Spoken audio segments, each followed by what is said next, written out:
Welcome to the West Baton Rouge Museum, located in Port Allen on the west bank of the Mississippi River, just across from the state capital. When Louisiana was admitted to the Union in 1812, the land on the east and west banks of the river became East and West Baton Rouge parishes. The city of Port Allen is named after Henry Watkins Allen, who served as the last Confederate governor of Louisiana.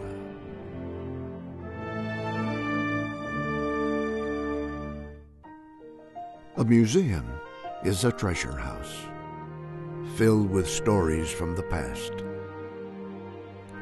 It provides a window through which we can catch a glimpse of days gone by, to get a sense of what life was like here 100, 200, 300 years ago. During your visit, you can learn about the people of this area, the changes they've endured, and hopefully to help you understand how our heritage has come to shape who we are today. Founded in 1968, we are a regional history museum set on 6 acres, with historic buildings and exhibits that help to describe plantation life in South Louisiana from the antebellum period through the struggle for civil rights. Visitors can tour a French Creole house from the 1830s, a slave cabin from Allendale Plantation, a Reconstruction-era dwelling, a Civil Rights-era field workers' cabin, a 1938 shotgun house, and a sugar plantation mercantile store. The grounds include a mule-driven cane grinder and a living example of sugarcane rows.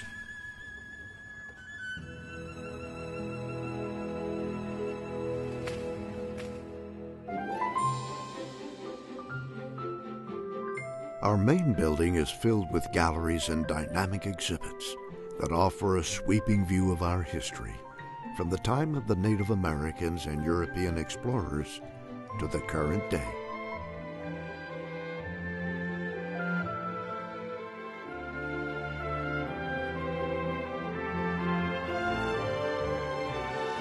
Our primary focus is on the sugar industry, as it has dominated our parish's economy for centuries.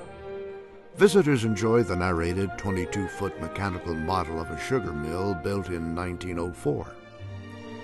The exhibit From Field to Factory chronicles the history of the early sugar industry in Louisiana through the industrial age.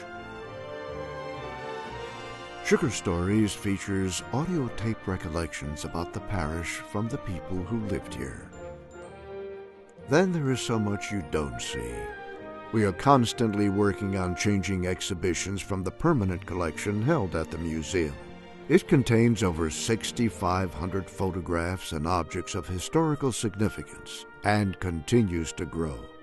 Our mission is to preserve our parish history as a legacy for future generations. Throughout our history, the river has supported our existence. Riverfront lands and larger bayous were the best places to settle in order to travel and transport crops. Colonial land grants were based upon frontage along waterways, especially the Mississippi River. The majority of settlers received a narrow parcel of riverfront with additional property extending about 1.5 miles back. This allowed for more access to the waterways. During the 18th and 19th centuries, the river was lined with plantations. For years it was said that cotton was king in the South, but in this part of Louisiana, it was sugar, sometimes referred to as white gold, that fueled the economy from the late 1700s until the mid-1950s.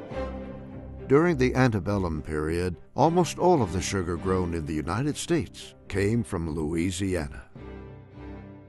In 1795, Etienne de BluRay was able to granulate significant amounts of sugar by boiling it in kettles at his plantation near New Orleans, proving that commercial sugar production was possible in our climate. Although the methods have changed over the years, the process is still basically the same. Cane is planted by simply laying stalks in furrows and covering them with earth. New sprouts grow directly from the old stalks. For the harvest, stalks of cane are cut and the juice is extracted, and then the liquid is removed, leaving crystals of sugar.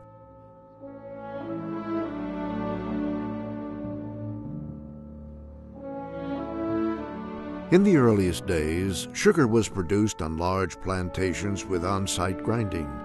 Their operation was sustained by slave labor. Along with the increase in production came the demand for more slaves. By the onset of the Civil War, slaves comprised almost half the population in Louisiana. Following the Civil War, freed African Americans had little choice in terms of work, and many ended up back on the same plantations. Although they still worked in the fields and in the homes of wealthier white citizens, they were segregated from mixing with whites in public. This was to change as a result of the Civil Rights Movement. As the 20th century progressed, mechanical harvesters and grinding equipment replaced human and animal labor in the fields and in the mills. In 1900, there were 16 sugar mills in West Baton Rouge. In 1924, there were 8.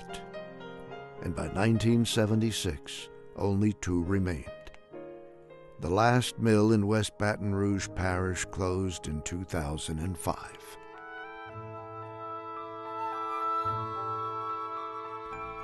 West Baton Rouge has had to reinvent itself to survive the changing times. Plantations have been replaced with chemical plants. The Port Allen Lock connects the Mississippi to the intracoastal waterway system. We are at the hub of major highways, waterways, and railroads, making the port of Greater Baton Rouge one of the 10 largest in the United States. The river has once again proven its worth, helping to generate successful industries and international commerce. Living with the mighty Mississippi has shaped our character. Our love for the land is tempered with an abiding respect for the river. For millennia, sediments deposited along her banks as they overflowed created the rich topsoil that nurtured our crops.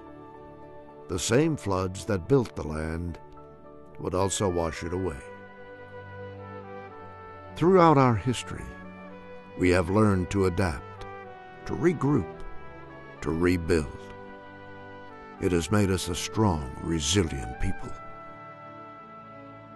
The culture of Louisiana is a unique blend. We are a gumbo, made all the richer for the variety of its ingredients. Our society is characterized by a joie de vivre, or joy for life. We embrace family, food, and friends, and celebrate them at every opportunity. The museum hosts a variety of events throughout the year to reach out and share with the community.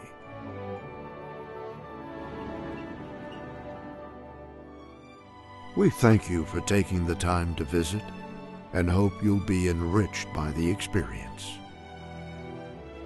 Here on our grounds, you can step back into another century to gain an appreciation of where we are today from the perspective of those who've gone before. You're welcome to come back anytime to explore, to discover. There's always something new to see here at the West Baton Rouge Museum.